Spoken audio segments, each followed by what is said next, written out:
মালাই তাওয়া চিকেন আজকে আপনাদের সাথে শেয়ার করব। এরকম গ্রেভি টাইপের চিকেন এত টেস্টি হয়, আপনাদের সাথে এটাই শেয়ার করব। এটা রুটি, নান, পরোটা সব কিছুর সাথে খেতে পারবেন। চলুন তাহলে কি উপকরণ লাগে দেখে নিই।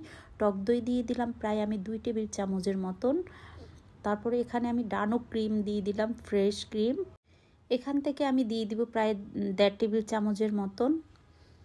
আমি আসলে যে উপকরণগুলো দিয়ে অবশ্যই দেখে নেবেন। আমি কাজু বাদাম দিয়ে দিলাম, এটা আগে ভিজিয়ে রেখেছিলাম। ধনিয়া পাতা দিয়ে দিলাম, কেউ চাইলে পুদিনা পাতাও দিতে পারেন, তবে আমি পুদিনা পাতা দিচ্ছি না। তারপরে এখানে দিলাম আমি কাঁচামরিচ আর পেঁয়াজ বেরেস্তা, একটু পেঁয়াজ বাটা, আদা বাটা, রসুন বাটা প্রায় 1/2 চা চামচের মতন দিব, যেহেতু চিকেনটা আমার কম। লবণটাও দিয়ে দিলাম, মানে আমি সব কিছু এখানে দিয়ে দিব।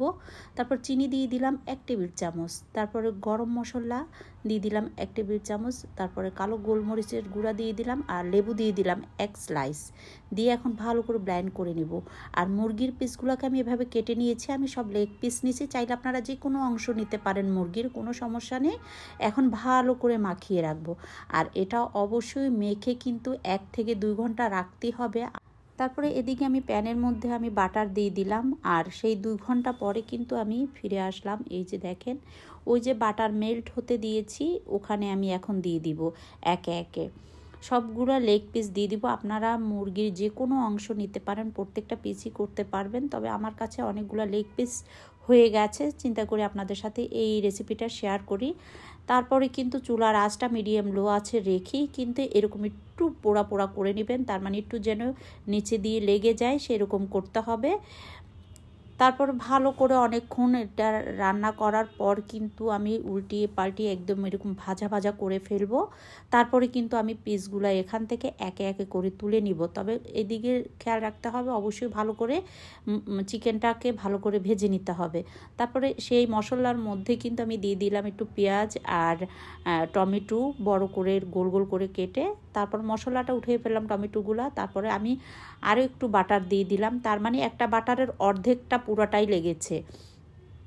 তারপর আমি সেই বাটারের মধ্যে আমি যে গ্রেভিটা মশলাটা ছিল সেটাই কিন্তু আমি এখানে দিয়ে ভালো করে এটাকে কষিয়ে নিব।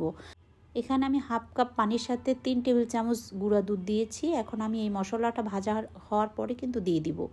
দেওয়ার পরে এখন এটাকেও ভালো করে কিন্তু কষিয়ে নিতে হবে, কারণ যেন উপরে তেলটা উঠে আসে ঠিক এইভাবে। তারপর আমি চিকেনগুলো দিয়ে দিলাম। এই যে দেখেন, এখন নেড়ে চেড়ে কিন্তু কিছুক্ষণ ঢাকনা দিয়ে রান্না করতে হবে। তবে অবশ্যই ভালো করে কষিয়ে নিতে হবে, কারণ মশলাটা কিন্তু আমি কষিয়ে নিয়েছি। আমার এই রেসিপিগুলো ভালো লাগলে অবশ্যই আমার পেজটা ফলো করে দিবেন, ভিডিওতে একটা লাইক দিয়ে দিবেন, বেশি বেশি শেয়ার করে দিবেন। আর একই নামে ইউটিউব চ্যানেল চাইলে সাবস্ক্রাইব করে সাথে থাকতে পারেন। দেখেন, আমি ঢাকনা দিয়ে রান্না কিন্তু অনেকক্ষণ করেছি। তারপর আমি যে পেঁয়াজ আর টমেটোটা ভেজে রেখেছিলাম এটা দিয়ে দিলাম, জাস্ট একটু সাজিয়ে নিলাম এই আর কি, দেখার সুন্দর জন্য। তারপরে এটাও দিয়ে আমি কিন্তু সুন্দর করে নেড়ে চেড়ে দিলাম। আমার কিন্তু চিকেনটা অলমোস্ট রেডি। অনেক বেশি ভালো থাকবেন সবাই। আর কেমন হলো আমার এই রেসিপিটা অবশ্যই কমেন্ট করে জানাতে ভুলবেন না, আর বেশি বেশি শেয়ার করুন।